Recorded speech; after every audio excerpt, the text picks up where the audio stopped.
Hi friends, எல்லோருக்கும் வணக்கம். நம்ம இன்னைக்கு பார்க்க போகிற கதை மாமியாரின் அன்பு, புரிந்து கொள்ளாத மருமகள்.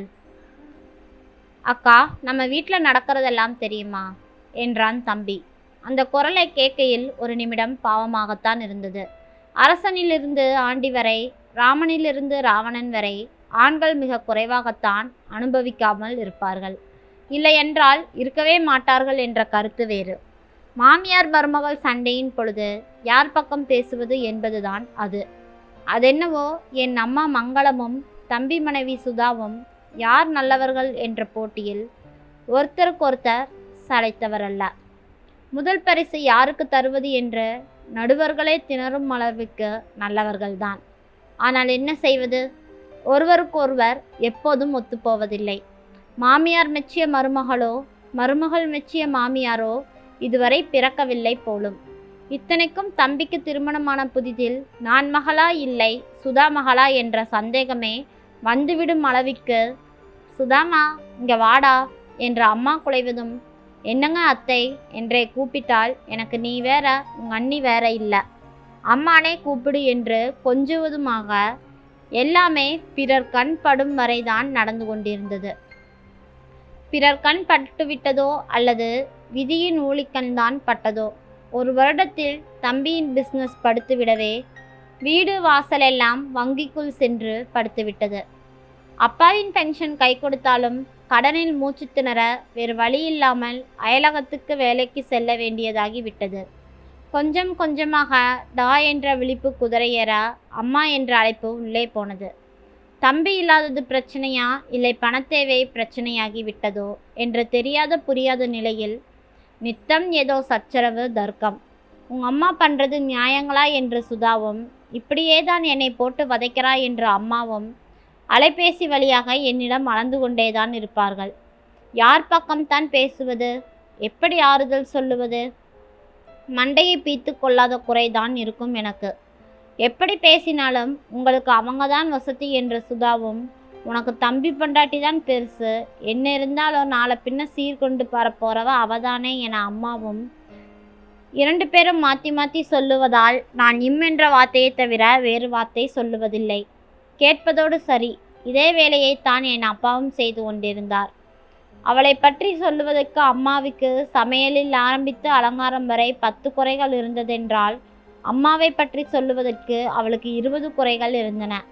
நிறையொன்றும் இல்லை மறைமூர்த்தி கண்ணா என ஆளாளுக்கு தனித்தனியே பாட்டு பாடாத குறை ஒன்றுதான் எங்கள் வீட்டில். எனக்கே இப்படி என்றால் தம்பிக்கு எப்படி இருக்கும்? வேலையை பார்ப்பதா இல்லை இவர்கள் பிரச்சனையை தீர்ப்பதா? டேய், நல்லதோ கெட்டதோ சுதாவும் கூட கூட்டிட்டு போயிரு. இப்படியே போனால் அவங்களுக்கு பிடிக்குதோ இல்லையோ நம்ம 3 பேருக்கும் பைத்தியம் பிடிச்சிரும் என்றேன். நான் என்னக்கா பண்ணுறது, குடும்பம்னு வந்துட்டா செலவெல்லாம் டபுள் மடங்காகும். ஊருக்கு அனுப்புகிற பணம் பாதி தான் அனுப்ப முடியும். எப்படியோ சமாளிச்சுக்கலாம் தம்பி, ஆனால் வேறு ஏதாச்சும் விபரீதம் ஆயிருச்சுன்னா ரொம்பவே கஷ்டம் என்றேன். தம்பியும் புரிந்து கொள்வான் என்ற நம்பிக்கையுடன்.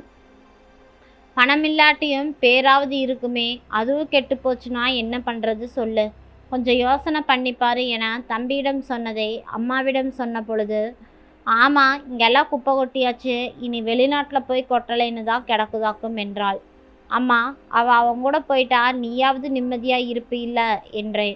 இப்போ நான் நிம்மதி இல்லைன்னு யாருக்கிட்ட அழுதனாக்கும் என்ற அம்மாவிடம், அது சரிதான் என்றேன் பெருமூச்சுவிடன். எப்படியே நான் சொன்னது பிரச்சனையின் தீவிரம் புரிந்ததோ இல்லை கடவுளுக்கே இவர்கள் சண்டை அலுப்பாக இருந்ததோ. தம்பிக்கு வேறு வேலை கிடைக்கவும் சம்பளமும் உயரவே சுதாவை கூட்டி கொண்டு போவதாக முடிவாகியது. பாஸ்போர்ட் வாங்கியாச்சு. விசா கிடைச்சா டிக்கெட் புக் பண்ணி விட வேண்டியதுதான்.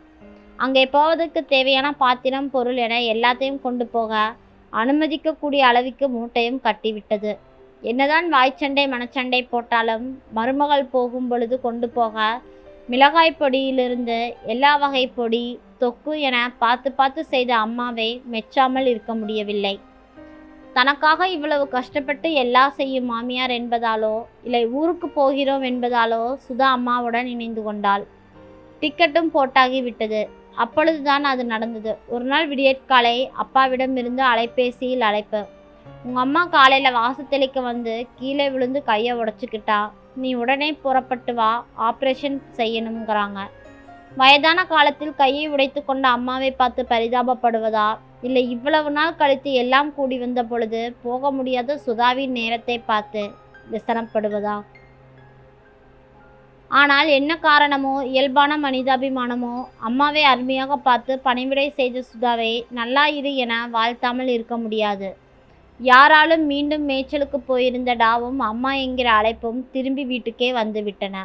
விடுமுறை கிடைக்காமல் தம்பி அம்மா விழுந்து 3 மாதங்கள் கை ஓரளவு சரியாகும் பொழுதுதான் வந்தான். அம்மா ரெடி ஆயிட்டா, ஏதாச்சும் ஆளை போட்டு சமையலையும் மற்ற வேலையும் பார்த்துக்கிறோம், நீ அவளை கூட்டிட்டு போ என்ற அப்பா அம்மாவிடம், இத்தனை நாளும் இருந்துட்டா இன்னும் கொஞ்ச நாள் இருந்துட்டு போகட்டுமே, இன்னும் 1 மாதம் இருக்கிறதுல என்ன வரப்போகுது, நானே கூட்டி வந்து போகிறேன் என்றபடி கிளம்பி விட்டான். எப்பவும் மனுஷங்க கணக்குக்கும் காலத்தோட கணக்குக்கும் தான் ஒத்தே வராதே.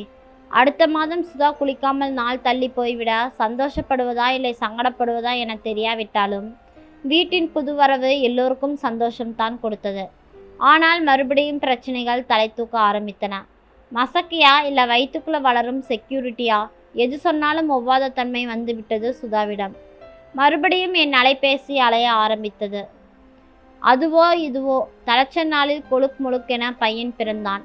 தாய் வீட்டில் 3 மாதம் இருந்துவிட்டு வந்தாலும் ஒரு துளி கூட மாற்றமில்லாமல் குட்டி பையனை குளிப்பாட்டுவதிலிருந்து உணவு கொடுத்து தூங்க வைக்கும் வரை அதைவிட அதிகப்படியான தர்க்கங்கள் நடக்க ஆரம்பித்தன.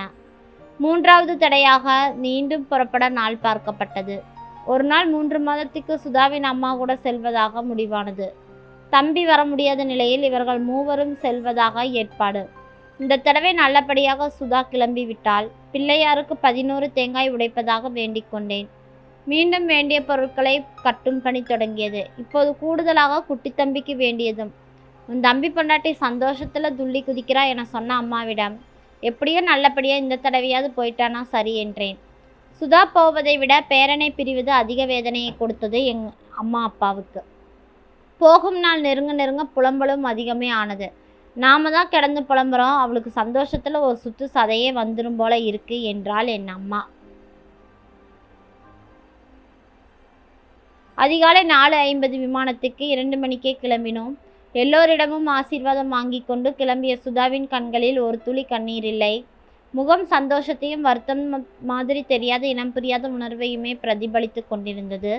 அந்நேரத்துக்கு அந்த ஒரு விமானம் தான் புறப்படுவதால் அதிக கூட்டம் இல்லாமல் எங்களையும் சேர்த்து 20 பேருடன் விமான நிலையம் வெறிச்சோடி காணப்பட்டது. போய் சூதனமாக இருந்து அங்கே சீதோஷணம் எப்படி இருக்குமோ பார்த்து பதமா தம்பியை பார்த்துக்கோ, ஒட்டுக்கா பேசாமல் இருந்துராதே, அடிக்கடி ஃபோன் பண்ண, வீடியோ காலில் பேசிக்கலாம். அம்மா நொடிக்கொரு தரம் சொன்னதற்கு தலையை ஆட்டிக்கொண்டே இருந்தாள் சுதா. குட்டி தம்பியை அவள் அம்மா கையில் கொடுத்துவிட்டு உள்ளே போக கிளம்பினார்கள். ஏதாவது கண்டுக்கிறாளா பாரு என்றாள் என்னிடம் ரகசியமாக.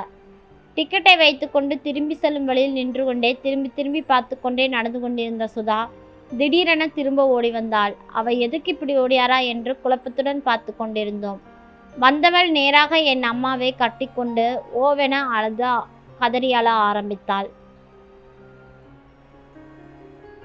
எதுக்குடா இப்படி அழுகிற, என்ன 4 மணி நேரத்தில் வந்து நிற்கிற ஊருக்குத்தானே போகிற, அழுகாத, சந்தோஷமாக போயிட்டு வா என தன் கண்களில் வழிந்த நீரை துடைத்து கொண்டே தேற்றி கொண்டிருந்தாள். அழுது கொண்டே, அண்ணி அம்மா பார்த்துக்கோங்க என்ற என்னிடமும் திரும்பி விம்பினாள். விம்மியவளையும் அவள் முதுகை தடவி தேற்றி கொண்டிருந்த அம்மாவையும் ஆச்சரியமாக மகிழ்ச்சியோடு பார்த்து கொண்டிருந்தேன். சிறிது நேரத்தில் இருவரையும் பார்க்க முடியாமல் கண்களை மறைத்ததொரு படலம். அது என் கண்களில் வழிந்த நீர்தான். நன்றி. இந்த கதை பிடிச்சிருந்ததுன்னா மறக்காமல் லைக் பண்ணி நம்ம சேனலை சப்ஸ்கிரைப் பண்ணுங்கள். நாளை வேறொரு கதையில் சந்திக்கலாம்.